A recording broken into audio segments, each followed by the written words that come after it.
وضو میں آپ نے دیکھا ہوگا عموماً طور پر وضو میں ناک صاف کرتے ہیں، اس کی مین ریزن وجہ کیا ہے؟ وضو میں ناک صاف کرتے وجہ کیا ہے؟ کیوں صاف کرتے ہیں؟ حالانکہ وضو کے فرائض میں تو صرف چہرہ دھونا، ہاتھ دھونا، چوتھائی سر کا مسح کرنا اور دونوں پاؤں ٹخنوں سمیت دھونا یہ ہے، لیکن وضو میں ناک دھونا بھی لازمی ہے۔ وجہ کیا ہے؟ کیا وجہ ایسی جو ناک دھوتے ہیں؟ اور دوسرا کیا ہے کہ ناک بھی دھوتے اور جب استنجا کریں تو 3 پتھروں کے ساتھ کرتے ہیں، اور جب بندہ سو کر اٹھتا ہے تو ہاتھ ہی پہلے کیوں دھوتا ہے؟ اس کی وجہ کیا ہے؟ تو کیا ہے؟ حضرت ابو ہریرہ رضی اللہ تعالی عنہ سے روایت ہے کہ رسول کائنات صلی اللہ علیہ وسلم نے فرمایا جب تم وضو کرو تو کیا ہے اپنی ناک میں پانی ڈالو پھر اسے صاف کرو۔ کیا کرو؟ جب تم وضو کرو تو ناک میں پانی ڈالو اور اسے اچھی طریقے سے صاف کرو تاکہ اس میں کوئی گندگی، غلاظت یا کوئی اور چیز پھنسی ہو تو نکل جائے۔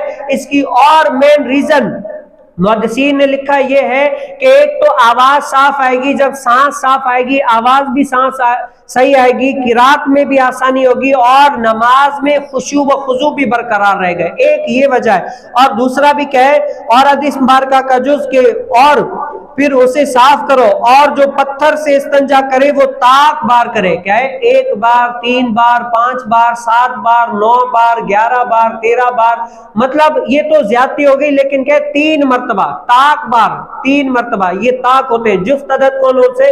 2، 4، 6، 8، 10 ان کو کیا کہتے ہیں؟ جفت عدد۔ اور طاق کیا ہے؟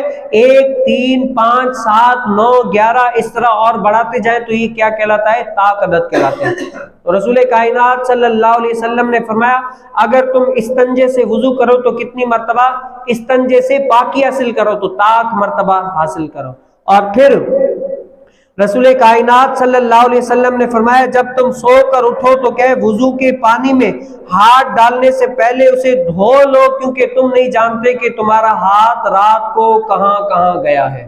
کیا ہے؟ وضو کے پانی میں ہاتھ ڈالنے سے پہلے اس ہاتھ کو اچھی طریقے سے دھو لو، پھر پانی میں کیا ہے ہاتھ ڈولو، کیونکہ اسی لیے پہلے کے دور میں یہ نل، یہ ٹینکیاں وغیرہ نہیں ہوا کرتے تھے، کوئی ایسا پانی کا برتن ہوتا تھا جس میں لوگ ہاتھ ڈال کر وضو فرمایا کرتے تھے۔ تو حضور علیہ السلام نے ان کی یہ تعلیم فرمائی کہ اگر تم وضو کرو تو کیا ہے پہلے اس کے ذریعے سے پانی اوپر کر کے وہ ہاتھ دھو لو، ہاتھ جب دھو لو پھر دوسرے ہاتھ پر پانی ڈال کر اس طرح پہلے ہاتھ دھو لو، پھر اس وضو کے برتن میں ہاتھ ڈالو اور پھر پورا وضو کرو، کیونکہ تم نہیں جانتے کہ رات کو تمہارا ہاتھ کہاں کہاں رہ گیا۔ مطلب کہ جب تم رات کو سوتے ہو تمہیں پتہ نہیں ہے کہ تمہارا ہاتھ بدن پر کہاں کہاں لگتا ہے، یا جہاں پر سو رہے ہو وہاں پر کوئی ایسی غلاظت والی چیز ہے یا نہیں ہے، اور جہاں سو رہے ہو کوئی ایسی چیز آ کر تمہارے ہاتھ کو چھو جائے تمہیں پتہ ہی نہ ہو۔ اسی لیے حضور علیہ السلام نے کیا فرمایا کہ پہلے کیا ہے وضو کے پانی میں ہاتھ ڈالنے سے پہلے کیا کر لو؟ تم ہاتھ دھو لو۔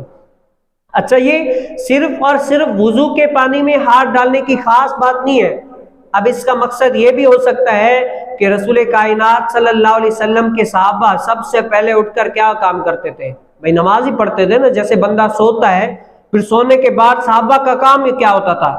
اپنی نیند پوری ہو گئی، جب نیند پوری ہو گئی اب فجر کا ٹائم ہو گیا، سب سے پہلے اٹھ کر ان کو کیا کرنا ہے؟ وضو کرنا ہے۔ تو سب سے پہلا کام ہی ان کو پانی استعمال کرنا تھا، تو حضور علیہ السلام نے ان کو یہ تعلیم فرمائی کہ سب سے پہلے کیا ہے تم ہاتھ دھو لو۔